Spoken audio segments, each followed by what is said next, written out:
¿Qué tal? ¿Cómo les va? Nuevamente estamos con el segundo programa de Saludez Televisión y después de haber realizado el primero después de mucho tiempo, bueno, yo específicamente estoy un poco contento, Sí. Hemos tenido buenas repercusiones, no sé qué te Así pareció a es, vos. sí, allá en Tapalqué están todos contentos, la verdad que les ha gustado mucho el programa. Bueno, me alegro mucho y aprovechando el uso de Tapalqué, quiero agradecer también al Intendente Cosconi porque nos está dando su apoyo para que podamos salir con este programa en la ciudad de Tapalqué y también poder difundir todas Así estas es. ideas de prevención y educación en la salud. Nacha, ¿qué tenemos en este programa? Bueno, en el programa de hoy hablamos un poco de lo que es hipertensión, problemas de corazón, diabetes, hablamos también de lo que son las alergias en los niños y va a haber también un micro de nutrición como en todos los programas de salud. Claro. Un especialista en cardiología nos va a hablar específicamente de todo lo que tenemos que hacer realmente para evitar las enfermedades cardíacas, cuáles son aquellos datos que tenemos que tener en cuenta para las enfermedades de diabetes. Bueno, vamos a ir directamente a la presentación del programa. Sí, ¿Te sí, parece? sí.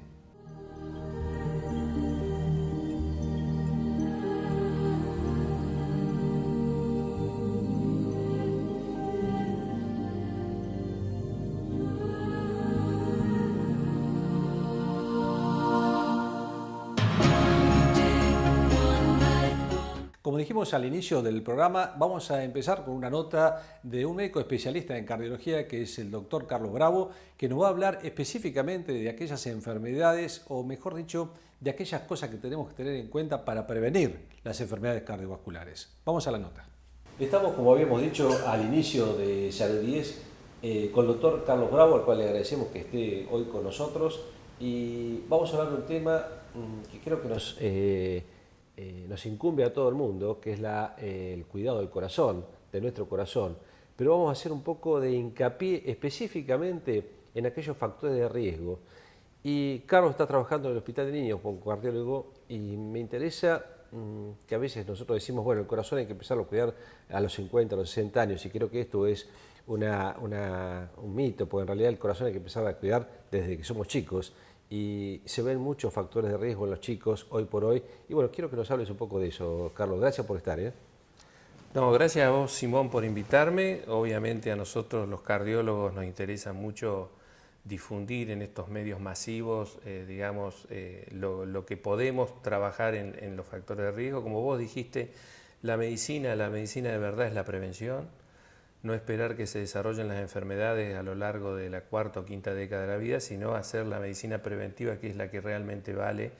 Y como bien remarcás vos, en la experiencia que estamos haciendo en el Hospital de Niños, estamos observando que aquellos factores de riesgo, bueno, para la gente los vamos a comentar, son la hipertensión arterial, la obesidad, la diabetes, el colesterol. Se está viendo en chicos de muy temprana edad una incidencia creciente de obesidad y a su vez también problemas de colesterol, diabetes e hipertensión, ¿no? Este es un tema que obviamente nos preocupa porque por las estadísticas mundiales que uno está observando, la obesidad es una pandemia, es una de las enfermedades que más ha crecido en el mundo.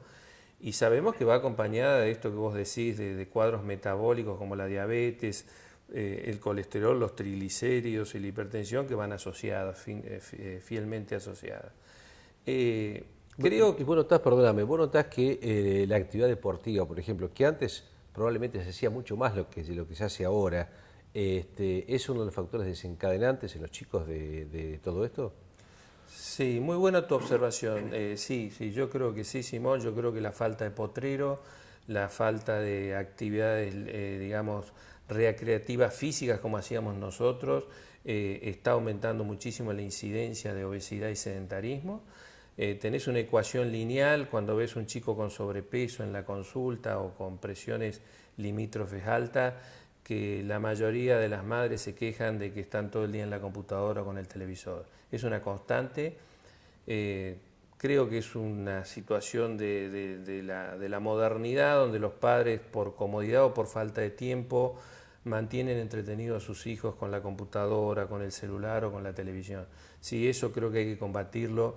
Creo que es un flagelo que ya está en el mundo siendo estudiado seriamente para invertir esa ecuación que es, como te dije anteriormente, es lineal, digamos. Obesidad y sedentarismo va asociado a muchas horas en la computadora y en el televisor. Ustedes cuando, madre, padre, generalmente van al médico y le piden al doctor, dígale por favor que no esté frente a la televisión, a la computadora. Y no sé si es el médico el que le tiene que pedir eso, sino los responsables somos nosotros, los padres, los que debemos tratar de, no que no estén frente al televisor o a la computadora, nadie dice de eso, pero sí estimularlo a los chicos, incentivarlos a que hagan actividades deportivas, a que tengan un poco más de aire libre. Hoy por hoy uno ve en una mesa de reunión de amigos que casi ni se están mirando la cara porque están todos con sus celulares o sus computadoras o mirando un programa, y en realidad es muy importante la actividad al aire libre. Eso también relaciona los juegos en equipo, coordina, ayuda, motiva, y que es lo más importante. Vos me hablaste de otros factores de riesgo. Sí, hay otros factores de riesgo, como te dije y te mencioné, como son el colesterol y la hipertensión. Y la mala alimentación, creo que es uno de los... mala alimentación que está asociado con todo esto, ¿no? Va de la mano. Vos hoy hablás con los padres y la cultura del cocinar verduras o carnes frescas ha casi desaparecido de los hogares por falta de tiempo, por compromisos laborales.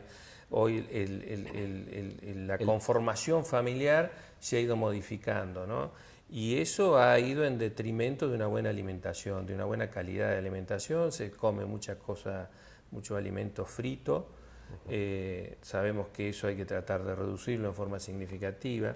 Acá no hay que hacer mitos ni cucos de ninguna comida en especial, pero sí hay que tratar de inculcar que se coman verduras, carnes frescas y frutas en buenas dosis, ¿no? Y se reduzcan lo que llamamos aquellas comidas chatarras, ¿no? Que son las pesadas, las envasadas y esas cosas. Hay mucho delivery y mucho microondas y menos producción de alimentos. Menos ¿no? elaboración en casa de la comida materna que fue la que vivimos nosotros, ¿no? Ese olor a comida elaborada que cuando veníamos del colegio nos abría el apetito, ¿no? Exactamente. Bueno, y hay otra cosa que creo que tal vez la parte educativa también debe comenzar un poco la parte escolar, y creo que los docentes o la escuela deben incentivar a que los chicos cuiden su cuerpo, cuiden su salud, y para esto deben también motivar para hacer el tipo de actividades físicas y ejercicios, ¿no? Sí, yo hago hincapié en esto que vos dijiste recién, Simón. Yo creo que los colegios, los pediatras, todos los especialistas en pubertad que tenemos muy buenos acá en nuestra ciudad, tienen mucha dedicación y observancia a todo esto que estamos hablando. Pero vuelvo al punto inicial de lo que mencionaste vos, creo que los padres somos los grandes responsables de inculcar, de promover y de sostener una conducta deportiva en nuestros hijos. Creo que eso tiene que ser prioritario, como ir al colegio a formarse y a tomar conocimiento, ¿no? Yo creo que la actividad física nos hace muy bien para la salud, nos sirve como ciudadanos para formarnos como personas en la interacción, en interactuar. Yo creo que es muy completo la actividad física y hay que promoverla. Vamos a dejar este mensaje fundamentalmente para los padres que nos cuenta Carlos, el que nosotros somos los responsables en cierta forma de poder que nuestros hijos tengan un poco más de vida saludable y que en el futuro puedan prevenir mucho más las enfermedades cardiovasculares. Carlos, muchas gracias por estar con nosotros y te vamos a molestar seguramente más adelante y probablemente a un tema de adulto, de prevención también, así que vas a ser invitado nuevamente en Salud 10. Gracias. Bueno, gracias a vos, Simón, por invitarme. Continuamos.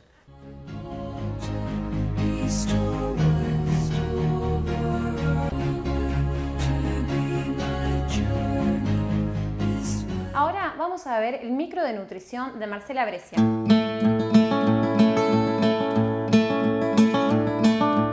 Hola, ¿qué tal? Buenas noches. Muy contentos de estar nuevamente. Gracias por todos los que nos han dicho, por los saludos, por las felicitaciones, por la alegría de que estemos nuevamente. Y bueno, ustedes me conocen, yo puedo hablar mucho y me encanta esto que hago. Me encanta enseñar y me encanta lo que decíamos la otra vez, hacer prevención para no tener que hacer tratamiento. Ya llevo muchos años en esta profesión y con el tiempo me voy dando cuenta que uno lo que no quiere es ver al paciente. Uno quiere hacer educación alimentaria, que es el fin de todas estas enseñanzas que tenemos que transmitir. Un tema que nos hicieron hincapié frente al programa anterior era lo de los celíacos. Obviamente que la presentación del grupo de alimentos, de la base de estas guías alimentarias, eran las harinas y las panificaciones, no eran aptos para celíacos. Ya vamos a tocar el tema de celiaquía una vez que terminemos de presentar todo el grupo de alimentos. Como ven, es mucho más colorida esta mesa y tenemos el grupo de verduras y frutas. Gran tema, no me gusta comer algo crudo, no me gustan las verduras, llevan tiempo para cocinar, son caras, muchas formas de justificar por qué no incorporar verduras. Que a los chicos no les gustan, que a los hombres no les gusta, las mujeres somos más adictas a las verduras y a las frutas también, pero bueno, son importantísimas, cada vez están ocupando más espacio en nuestra conducta alimentaria. Estamos hablando de ya muchísimos programas que hablan de las 5 porciones al día, 3 porciones de verduras, 2 porciones de frutas. Pero cuando hablamos de porciones estamos como lo anterior, ¿a qué nos estamos refiriendo? Principalmente las frutas aportan muy buena cantidad de vitaminas y minerales, aportan muy poca cantidad de hidratos de carbono, algunos casi imperceptible la cantidad, no aportan grasas. Fíjense qué dato importante. La grasa se la voy a agregar yo. Si a una ensalada que puedo llegar a tomar de tomate, que yo pueda agregarle de lechuga, estamos hablando, si yo le agrego mucha cantidad de aceite, le agrego un montón de calorías. Porque estamos hablando que de pronto 6 o 7 hojas de lechuga me están aportando 20 calorías. Un tomate por el tamaño puede ser 180, 200 calorías, depende de las porciones.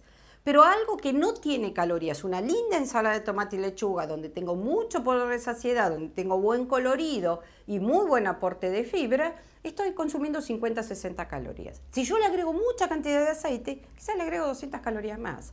Ojo con la cantidad del aceite. Después vamos a ver el grupo de los aceites. Cucharadita, no chorro de aceite. Cuando uno indica 2 a 3 cucharaditas, ojo, acostumbrémonos a poner la cucharita, a cargarlo con aceite y a echarle vinagre, limón, acheto, no hay problema, eso no tiene aporte calórico. Ojo con los aceites, aunque sean aceites de buena calidad, aunque estemos hablando de aceite de oliva, las calorías son las mismas.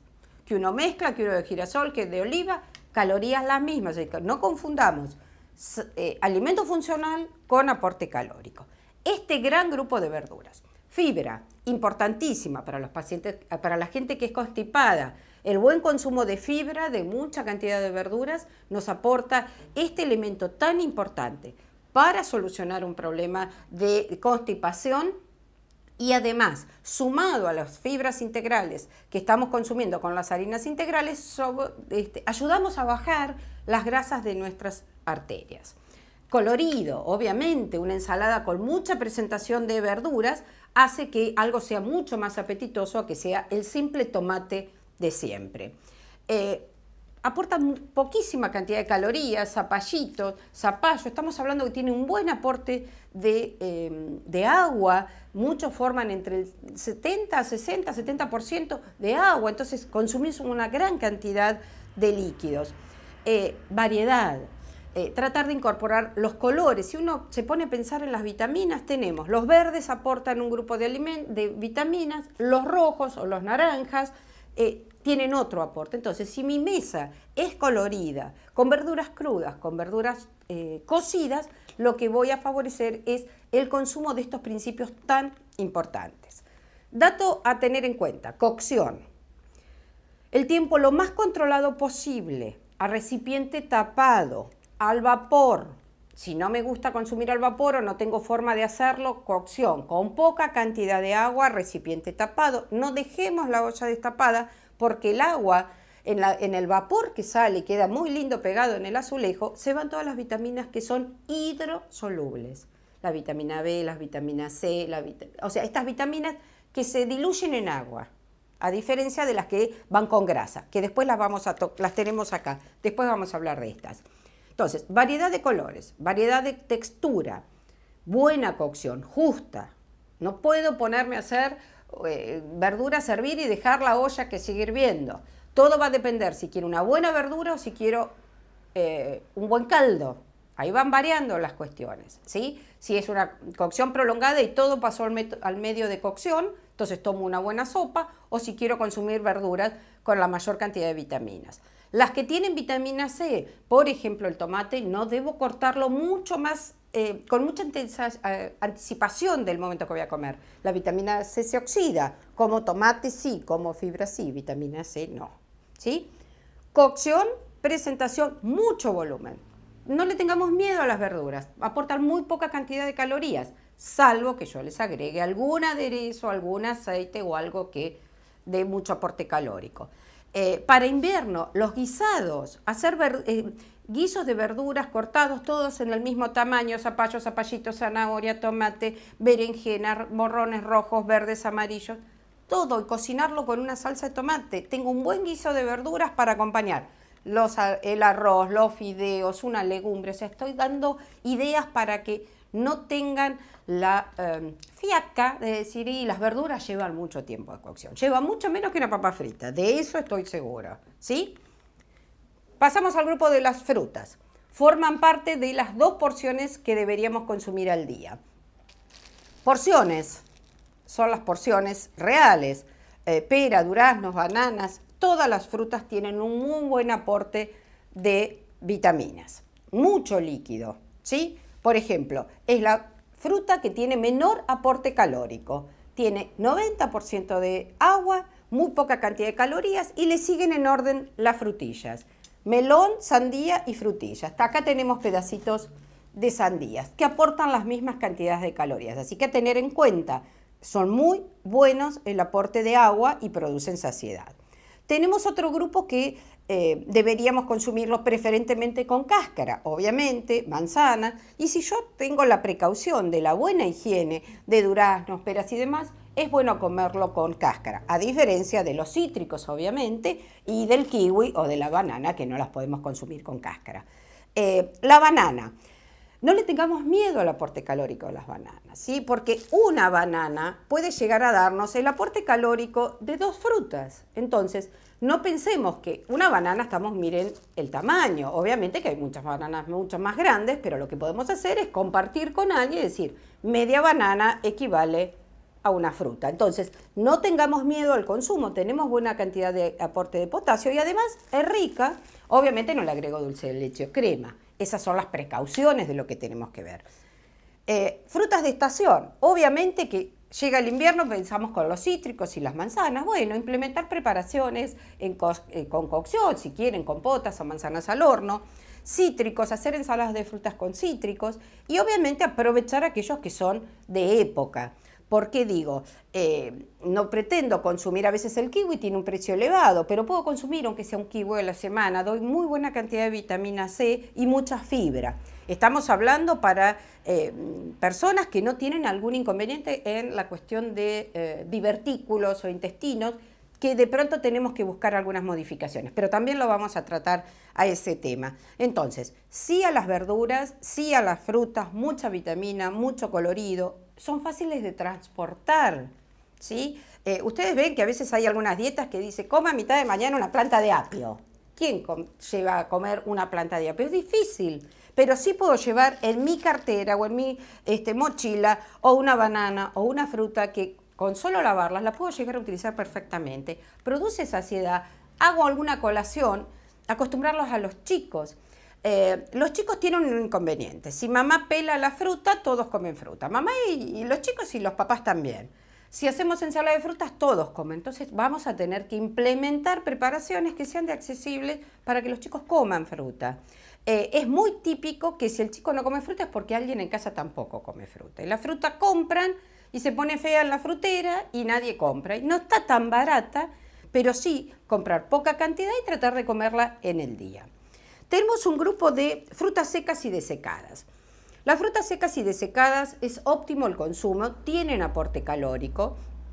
Las desecadas son cualquiera de las ciruelas que tenemos que se le hacen por un proceso, se hace el desecado, podemos tener diferentes tipos de ciruelas o de orejones de cualquiera de ellos, que tienen muy buena cantidad de hidrato de carbono, no tienen grasas obviamente, al estar desecadas tienen mayor concentración de calorías que estas. ¿Por qué? A estas le sacamos el agua Estas tienen el agua. Se concentran los principios nutritivos, pero puedo llegar a consumir como una porción 2 ciruelas o 3 o 4 orejones de cualquiera de otro. Y de pronto equivale esta porción a una fruta. ¿Puedo hacer combinación? Perfecto. ¿Le puedo agregar semillas? ¿Se acuerdan que vimos en el programa anterior? Ideal. Frutas, nueces, avellanas, almendras y demás. Tienen muy buena cantidad de hidrato de carbono, pero ojo, tienen grasas. Grasas de las buenas. ¿Por qué? Porque son de origen vegetal. Vegetal. No vaya a equivocarme. Vegetal. Entonces, ¿grasa buena? Sí. Colesterol, nada. Y tienen grasas que favorecen la disminución del resto de las grasas que se adhieren a nuestras arterias, las que vienen del grupo animal. Entonces, si el consumo, ojo, no 100 gramos de nueces, avellanas, almendras, ¿sí? Estamos hablando de una cucharada, que sería lo que nos puede aportar estos principios nutritivos que realmente nos vienen muy bien. A la mañana, ideal, dan el aporte calórico para llevar a cabo una buena actividad laboral y física. Pero ojo, no del consumo del picoteo y el robito de frutas, nueces y avellanas. Lo único que nos salva de no comer tanta cantidad, los que nos gustan, es el precio, ¿sí? Que como no son muy económicos, uno no puede llegar a comer gran cantidad. Pero es importante tener en cuenta de que todo esto tiene que formar parte. Calculen que de todo lo que tenemos acá, 5 deberemos tener. 3 de verduras, 2 de frutas e incorporar alguna de las frutas secas o desecadas en nuestra alimentación es muy bueno. Nos quedan mucho, podemos hablar de preparaciones, de formas de cocción. Iremos charlándolo en próximos programas. Y bueno, gracias por acompañarnos y estoy segura que nos vemos en el próximo programa.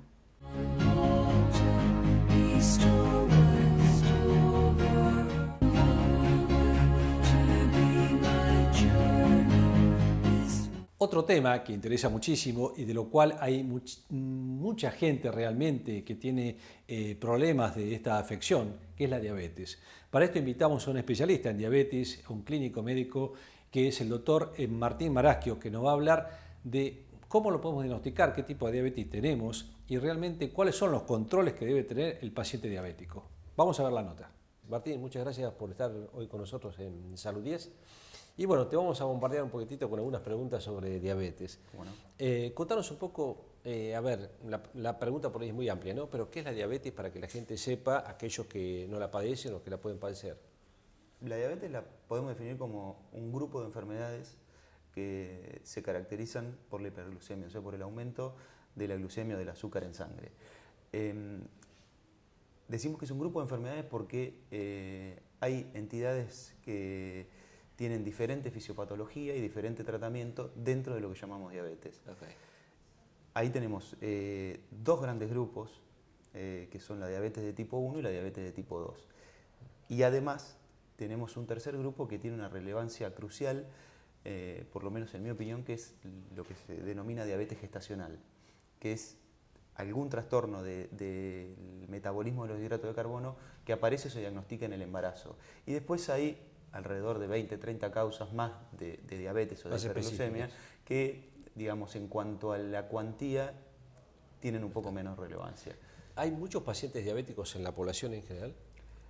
Aproximadamente, según la última encuesta nacional de factores de riesgo, realizada en el año 2013, es el 9,7%, digamos. Un 10% de la población, 10%. Para redondear. O sea, de cada 10 personas, una padece diabetes, ¿no? Exactamente. Esto es importante. Bueno, y es una enfermedad silenciosa, sin ninguna duda.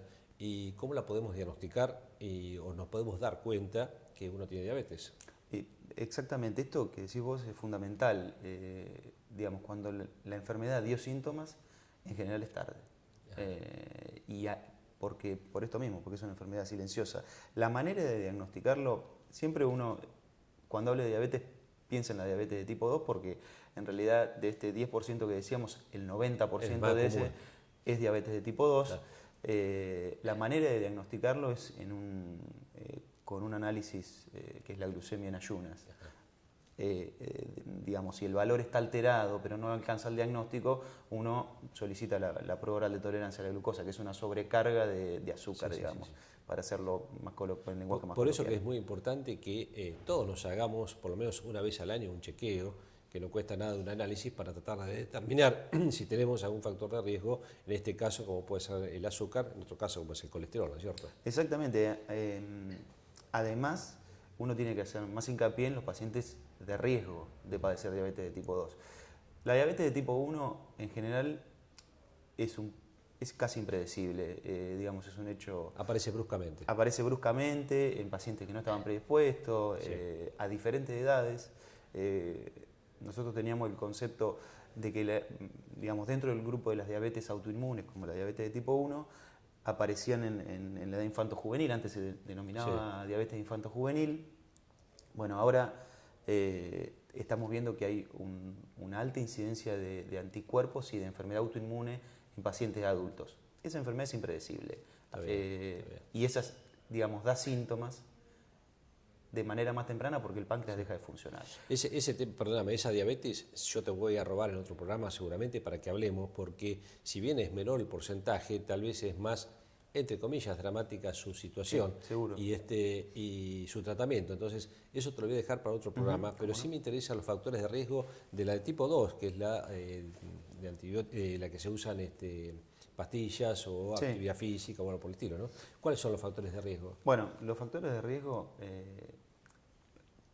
en realidad, lo que los norteamericanos llaman la epidemia de enfermedades gemelas, el principal factor de riesgo es la obesidad. La obesidad.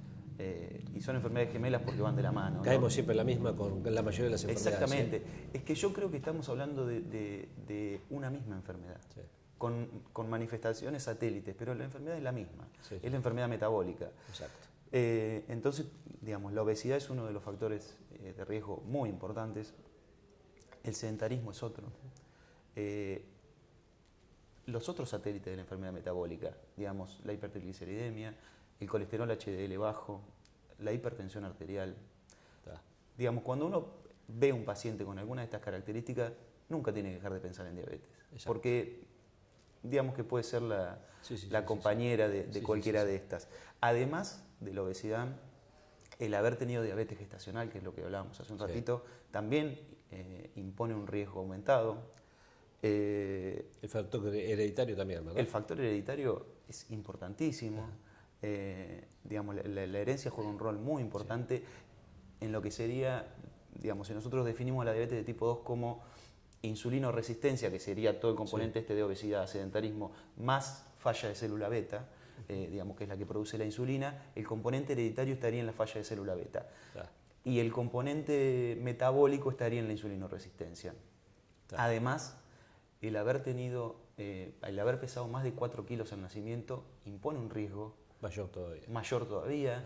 El haber tenido una madre con diabetes gestacional también impone riesgo, que también es un antecedente familiar, seguro. pero bueno. Sí. O sea que si uno tiene una herencia familiar, digamos, de una patología como la diabetes, bueno, eso no lo vamos a poder cambiar, pero sí podemos llegar a evitar a través de mejorar los factores o evitar los factores de riesgo y mejorar las actividades para que esto no se produzca, ¿verdad? O Yo por lo menos en menor grado. siempre le digo a mis pacientes, la familia no se elige, lo que se elige es lo que uno hace. Sí.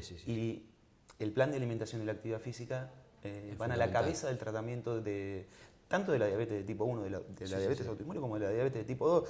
El tratamiento dietético y de actividad física es el mismo. Sí.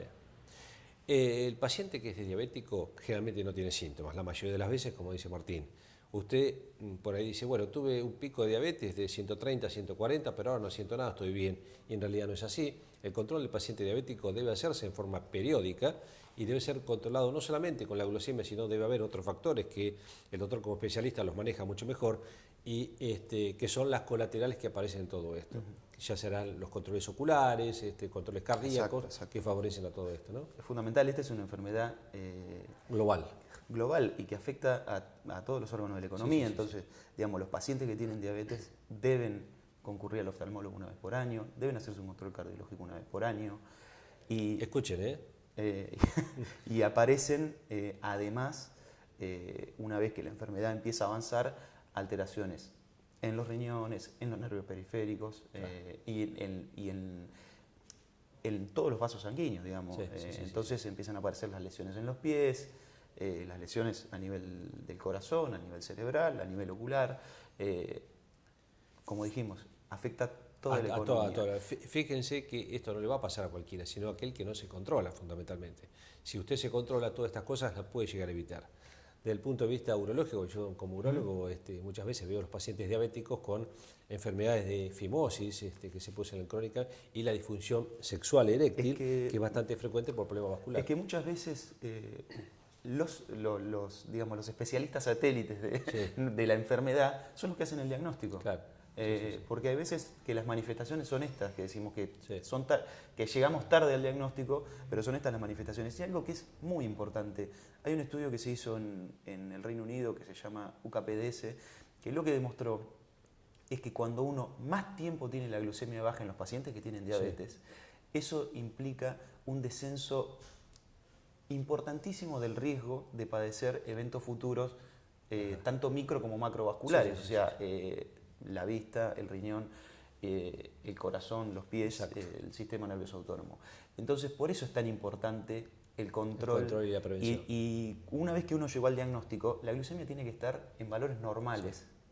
¿Sí? Uno se torna un poco más laxo en los pacientes de 75 años para arriba, porque uno piensa que no les da la enfermedad no tiene tiempo para producir complicaciones. Exacto. Pero en los pacientes de 75 años para abajo, uno tiene que ser estricto en el control metabólico. Claro.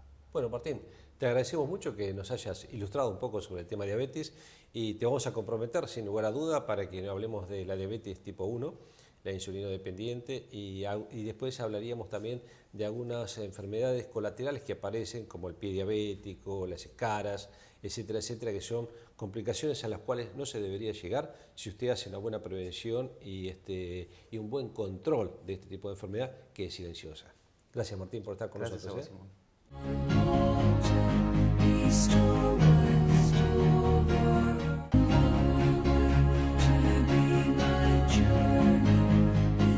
Vamos a un tema pediátrico. Hemos invitado a un especialista en pediatría, al doctor Nacelo, que nos va a hablar específicamente de enfermedades respiratorias, pero de respiratorias altas y alérgicas. Así que nos va a hablar de alergias a partir del punto de vista nasal, de otitis y de la parte de laringitis.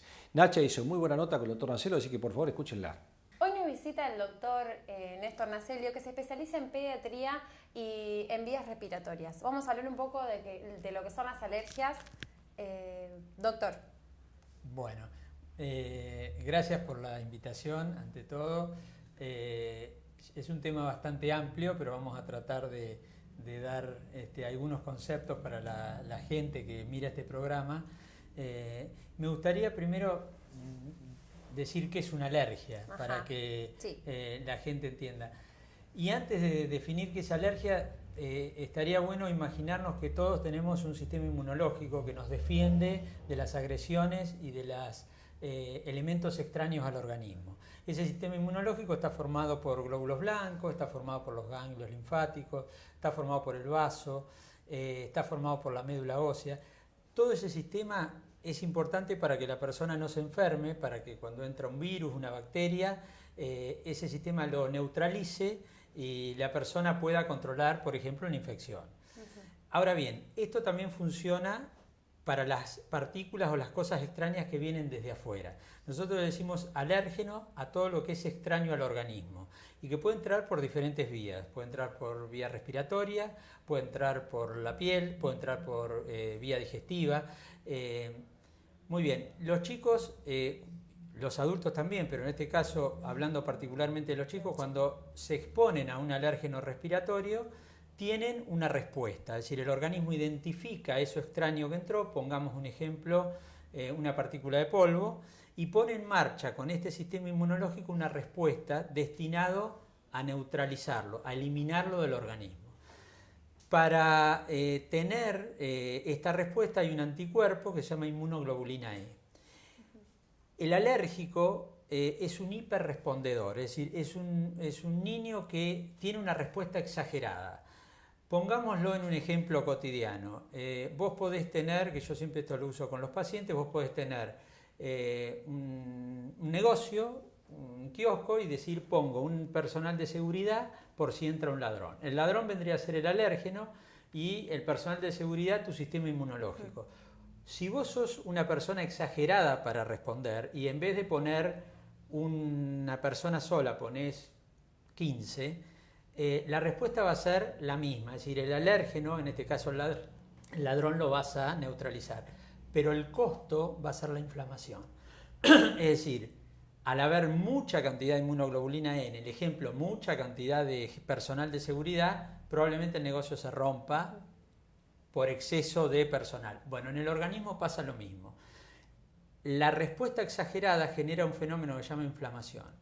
El alérgico, por lo tanto, es un hiperrespondedor. Si esta respuesta ocurre en vía aérea superior, vamos a tomar como ejemplo la nariz, el trastorno se llama rinitis. El niño con rinitis alérgica tiene fundamentalmente un síntoma predominante que es la congestión. Son esos chicos que por momentos están perfectos y se levantan a la mañana, empiezan a estornudar, encadenan un estornudo atrás del otro, se congestionan, tienen tos. Esto puede ser disparado por distintas situaciones. Poníamos el ejemplo de el polvo, puede ser el humo del cigarrillo, puede ser un virus del resfrío. Puede ser una mascota, el pelo, la caspa o los pelos de la mascota, los gatos. Esos serían los principales síntomas. Claro, ¿no? Los síntomas para la rinitis es esa, exactamente, es la congestión, es la tos, es la congestión incluso a nivel ocular, el estornudo. Bueno, toda esta constelación de síntomas es la hiperrespuesta a estos distintos alérgenos que charlábamos recién. Y que nosotros desde el consultorio podemos o tenemos una batería de tratamientos como para disminuir esta respuesta, porque esto altera mucho la calidad de vida de los chicos. Es decir, el chico, cuando esto le pasa, por ejemplo, en la escuela, son por ahí pacientes que estornudan 15, 20 veces y que tienen que salir del aula porque no hay forma de que pare en forma espontánea. Entonces hay tratamiento para esto y generalmente los tratamientos son muy efectivos y si bien no es una patología, hablando de rinitis alérgica, una patología grave, sí afecta mucho la calidad de vida. ¿Qué complicaciones puede llegar a tener si no se cumple un tratamiento efectivo? Bueno, es una pregunta muy interesante y me da pie para hablar de la otra localización de las alergias, que es el oído. El chico con rinitis alérgica tiene mayor... Yo acá traje una pequeña ilustración para ver cómo es un oído normal. Pero, digamos, hay una patología que se llama otitis media serosa, que no es la otitis media común, convencional, la del dolor de oído, la del chico con fiebre, la infecciosa. Pongamos como otitis la inflamación del oído medio. Nosotros normalmente tenemos un pabellón auricular, un conducto auditivo externo, que es esto que estamos señalando acá, la membrana del tímpano, y detrás de la membrana del tímpano tenemos el oído medio. El oído medio tiene una ventilación que es un pequeño tubito que va a parar a la parte posterior de la nariz y que permite que este oído esté ventilado. Cuando el chico se congestiona, cuando es alérgico, cuando tiene mucosidad, este tubito se tapa con moco y este moco a veces llega también al oído. Muchas veces posterior a una infección, a una otitis media, a veces por el simple hecho de ser alérgico, el oído se ocupa con moco, el oído medio. Es cuando se te tapa el oído, exacto. Que no solo a los niños, sino a nosotros también nos ocurre. Exactamente, la sensación es esa, es de oído tapado. ¿Y por qué es de oído tapado? Porque normalmente el sonido es una onda vibratoria que viene o viaja por el aire, golpea la membrana del tímpano como si fuera el parche de un tambor, y en el oído medio hay 3 huesitos chiquitos que se llaman martillo, yunque y estribo, que transmiten ese movimiento vibratorio al oído interno. Ahora, y de ahí sale el nervio auditivo. Ahora, cuando acá adentro no hay aire y hay moco, el sonido no pasa de la misma manera. Entonces el chico va a tener esta sensación de oído tapado, pero va a escuchar menos aparte. Esto es una causa muy común, muy subdiagnosticada y muy común de trastorno de aprendizaje en la escuela. Estos chicos tienen alteración por ahí para percibir o para captar determinados sonidos o determinadas consonantes. Sí, sí, sí. Entonces por ahí se pierden de la explicación de la maestra una palabra, una oración o un tema entero. Entonces esto que muchas veces está subdiagnosticado y no diagnosticado correctamente, da problemas de aprendizaje, y por ahí son chicos que repiten y que tienen un tratamiento sencillo, muy efectivo, que es poder sacar el moco del oído medio, a veces con tratamiento médico y a veces se requiere algún tipo de tratamiento un poco más agresivo. Tiene cura. Tiene cura. No, tiene cura si uno lo trata. Si uno no lo trata, esto sí sigue toda la vida. Claro. Sigue toda la vida y puede traer problemas en la edad adulta de trastornos auditivos crónicos y por supuesto que esto es como todo, lo que uno deja estar y no lo resuelve, esto trae complicaciones. ¿Cuál sería la época en donde se ven más estas alergias? Bueno, digamos que la época predominante es el otoño y la primavera. Ahora, la primavera yo la pondría en primer lugar porque es la época en la cual hay mayor cantidad de alérgenos que nosotros llamamos aerotransportados, que son los alérgenos que viajan por el aire, que están relacionados con los pólenes, con las plantas.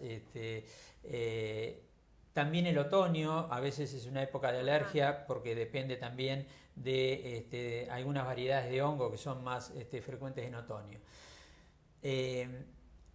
Pero la primavera, digamos que se lleva el primer puesto en cuanto a la parte estacional.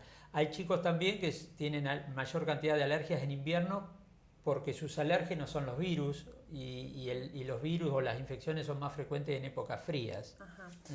Bueno, como para cerrar un poco la nota y la información que usted nos está dando, ¿cómo lo prevenimos? La gente que nos está mirando y que tiene chicos y tiene ese miedo de que a lo largo, en algún momento de su vida, surjan esas alergias. ¿Cómo lo prevenimos? Bueno, digamos, yo dividiría la prevención en dos partes. Primero, lo que uno puede hacer en casa sin saber si su chico tiene algún... O sea, uno puede saber que el chico es alérgico porque estornuda, pero a veces el chico puede tener, como hablábamos recién, alergias en el oído y uno no darse cuenta hasta entrada la edad escolar en el chico. Hay alergias que, como la rinitis o las laringitis, dan síntomas, entonces los papás se dan cuenta, van, consultan. Pero hay alergias, sobre todo las que están ubicadas en el oído medio, que a veces no da síntomas, a veces no da ni dolor, digamos, la presencia de moco en el oído. Entonces uno puede, sin saber si el chico es alérgico o no, ya tomar algunas medidas en casa que serían básicamente no humo de cigarrillo, tratar de no tener las mascotas arriba de la cama o en la habitación, tratar de disminuir lo más que se pueda los peluches, que son los que mayor cantidad de polvo juntan. El polvo doméstico es particularmente nocivo para el chico alérgico, así que nosotros siempre le decimos a las mamás tratar de no levantar ese polvo que se ve a través de la luz cuando uno levanta la ventana. Es decir, tratar de que en el momento que se hace la limpieza el chico no esté, esperar un tiempo a que eso sedimente, que baje para que el chico no respire. Después la zona de los baños, donde a veces se depositan los hongos que se llaman alternarias, que son esos puntitos negros. Bueno, limpiar eso porque ese hongo también esporula, larga como si fuera una especie de semillita que también se respira. Por supuesto están todas las virosis, para los cuales tenemos algunas vacunas, entre ellas la vacuna de la gripe. Y digamos que uno puede mejorar la calidad del aire que hay en casa y no tirar aerosoles, desodorante de ambiente, perfumes, colonias, que el chico que respire un aire lo más limpio posible. Ahora, después también está la otra parte, que es la parte de consultorio, y es en la cual es importante hacer un examen otoscópico del oído correcto, mirar bien si hay moco o no en el oído, por esto que hablamos antes. Están las audiometrías para ver, digamos, si el chico escucha bien o no, un estudio que se llama timpanometría que detecta si hay presencia de moco o no en el oído. y que permite ayudar al profesional a detectar la presencia de algunas patologías como las otitis media serosa que son particularmente traicioneras y que se esconden. Pero desde ya, digamos que a tu pregunta de cómo uno puede evitar, bueno, hay un montón de cosas en casa para hacer. Yo creo que gracias a Dios hoy estamos con bastante concientización en la gente. Sí. Y esto vos lo sabés, antes uno entraba a una casa y la gente fumaba delante de los chicos, eso está como bastante más controlado. Y que hay que educar, me parece muy buenos estos programas para que la gente esté informada de esto. Bueno, doctor, muchísimas gracias. No, por favor. Le agradezco que haya pasado hoy por el programa y espero volver a verlo para volver a hablar de otras cosas. Cómo no, este tema, digamos, es bastante largo, así que encantado cuando ustedes me llamen. Nuevamente, gracias. Bueno, no. Seguimos con el programa.